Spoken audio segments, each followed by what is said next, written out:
How you doing? I'm Sean McVeigh with Sean's Outdoor Adventures. Today's review is at Palo Outdoors in Palo, Iowa. I want to give a very special thanks to the people here at Palo for assisting me in reviewing. They have a large selection of bows. If you're in the area, make sure you pop in, check out some of the bows, tell them I sent you, and let's get into this particular bow. So this is the Mathews Vertix, and I know a lot of people have been really looking forward to my review on this particular bow. I'm doing it in 65 pounds because that's all they have in 30-inch draw. I do have a 325 grain arrow, however, so we're still going to be able to get the IBO rating. I prefer to do all the bows at 70 pounds because I'm trying to do a really straight up apples to apples. Unfortunately, this is a little limitation I have for today. We are going to be shooting 5 grains per pound, but it's going to be, there's going to be slight modifications. This bow is at peak weight though, so it should perform at its peak performance.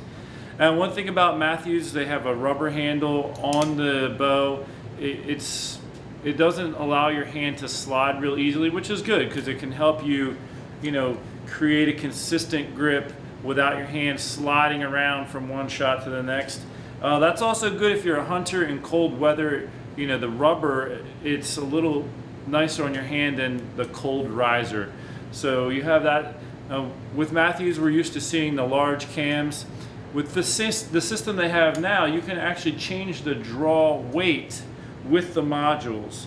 So this is a 30-inch draw. I put it on the draw board and it actually measured 30 and a half, so it actually measured a little long. Let's just check the back wall here, do a little rating on this. So it's a pretty solid back wall, but not a rock solid back wall. I would give it, like, if 10 out of 10 is rock solid, I would say this is a 7 or 8 out of 10. Now I'm going to ease down.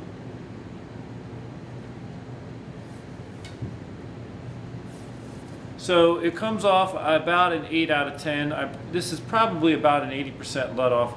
And I'm just going to say that's my personal preference. When you get to the 90% let off, it's awkward trying to let down. And if you're a hunter, that can cause problems in a hunting situation if you have to let down. So let's shoot it through the chronograph.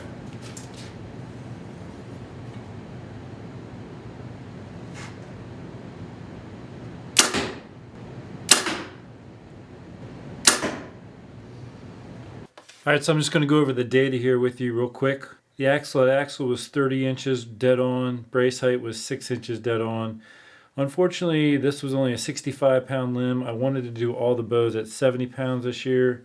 I could only do this one at 65. The draw length came in a hair long. It was 30 and a half inch.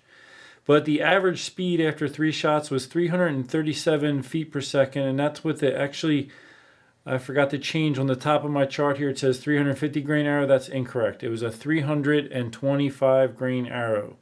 So at 5 grains per pound, it was 337 feet per second. The back wall, as far as how solid the wall is, I gave it an 8 out of 10. There's a slight bit of give to it because it is a cable stop. And how easy does it come off of the back wall? I gave it the 8 out of 10, and that's actually my personal preference. And down below we see this is the draw curve from the Mathews Vertix.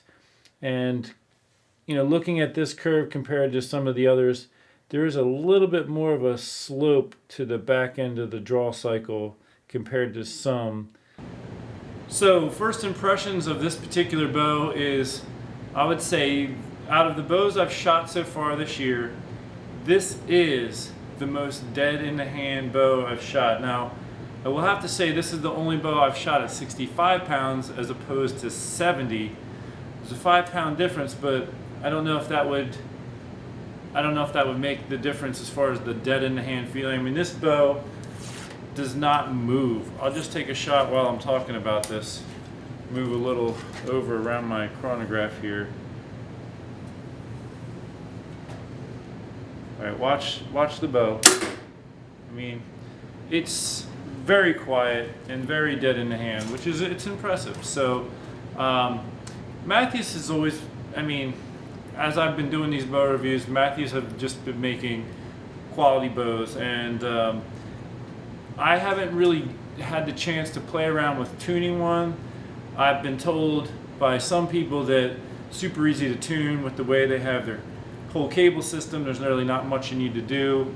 I have talked to some people, one person who had a little trouble getting his tuned, but in general, the tuning is pretty easy on them from what I've been told. I haven't done it myself.